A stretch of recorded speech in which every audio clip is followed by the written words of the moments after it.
Hello, welcome to the first episode of Prima Talks. Okay, so for this first episode, I kind of want to take a look at The Labyrinth of Solitude, written by Octavio Paz. And this book was written in the 1950s, and it basically covers an analysis of the Mexican identity, and he covers a lot of different intersectionalities, whether that be gender, stereotypes, sexuality, and socioeconomic, along with various cultural traditions and historical context.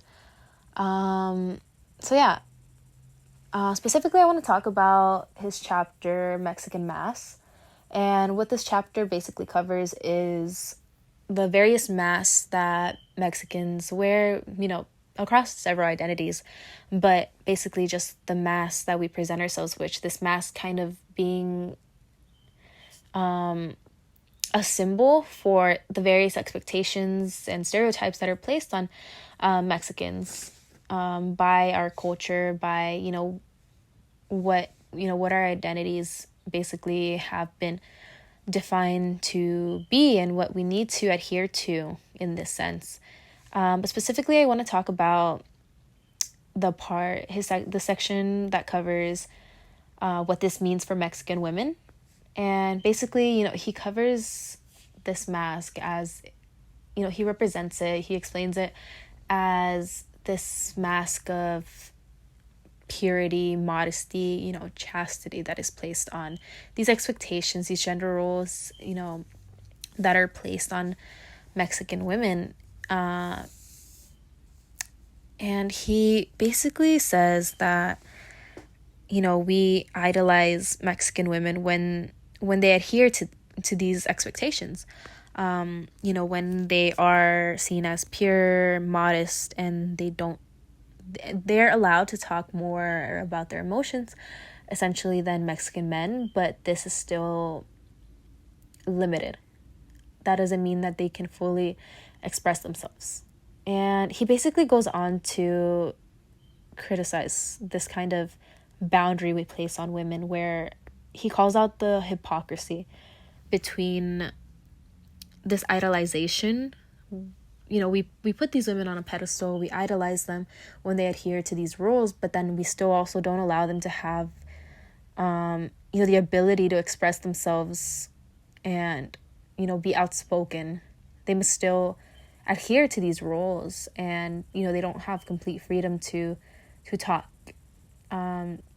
Specifically, he says the whole chapter kind of covers Mexican Mass as a form of solitude. It creates this kind of sense of solitude between the Mexican identity, and he explains that amongst Mexican women, that solitude is still prevalent because this mask is still there, whether it be different than the mask that other identities wear, other individuals wear, based on their intersectionality within the Mexican identity. It's still very present. And so I kind of want to relate that to, I thought of this specifically when we were going over in class about the beauty myth. So the beauty myth, it covers a lot of different ideals we place on beauty standards, and how we have subjected women to become insecure and find ways to basically destroy their psychological, they're pushing insecurity as a way to keep them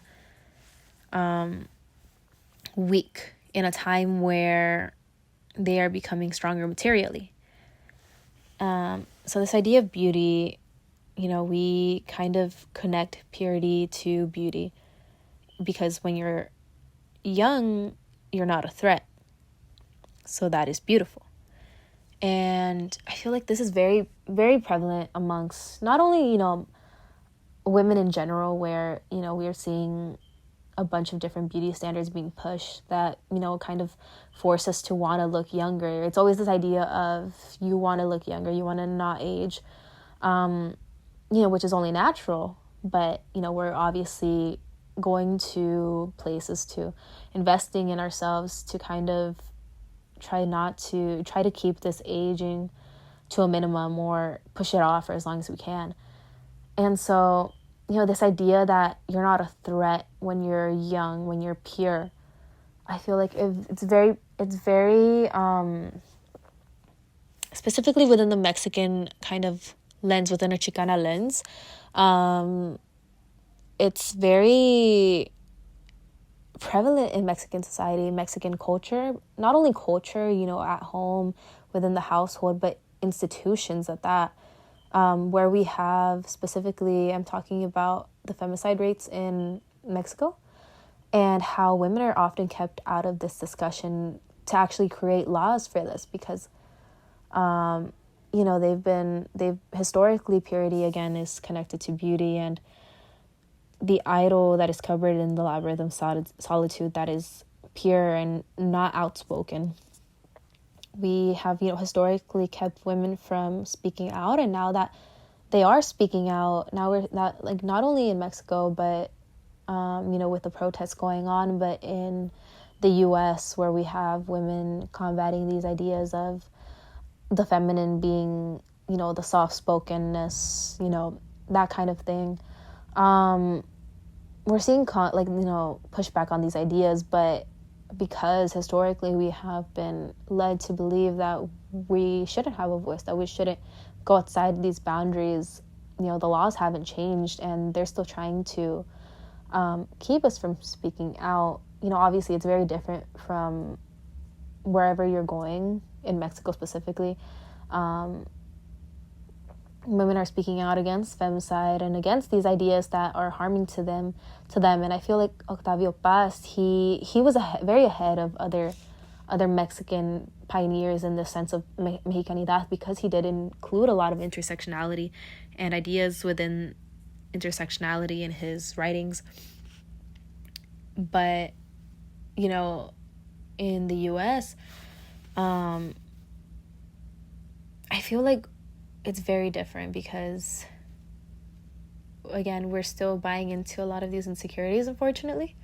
In Mexico, I feel like it's starting to become more real that we are buying into these things. But overall, I feel like because we have pioneers like this, I know at one point this book was taught in schools.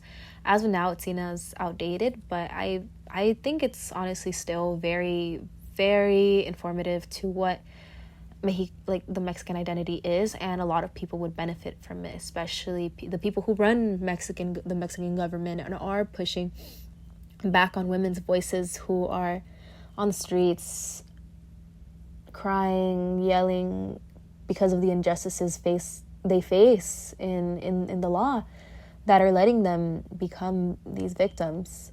And again, in the US, specifically for Chicanas, our moms still carry this idea of purity and chastity, and oftentimes it kind of affects us in that we don't really know how to navigate relationships. Luckily now it's a lot different from before because of social media, honestly, but I still feel like his ideas and this book would translate very well in current curriculums, especially in Mexico, but in the US too, because we are buying into these ideas. I'm seeing so many TikToks, so many posts, so many ads that still target us on, this purity kind of has translated different in the US, whereas Mexico obviously is very Catholic.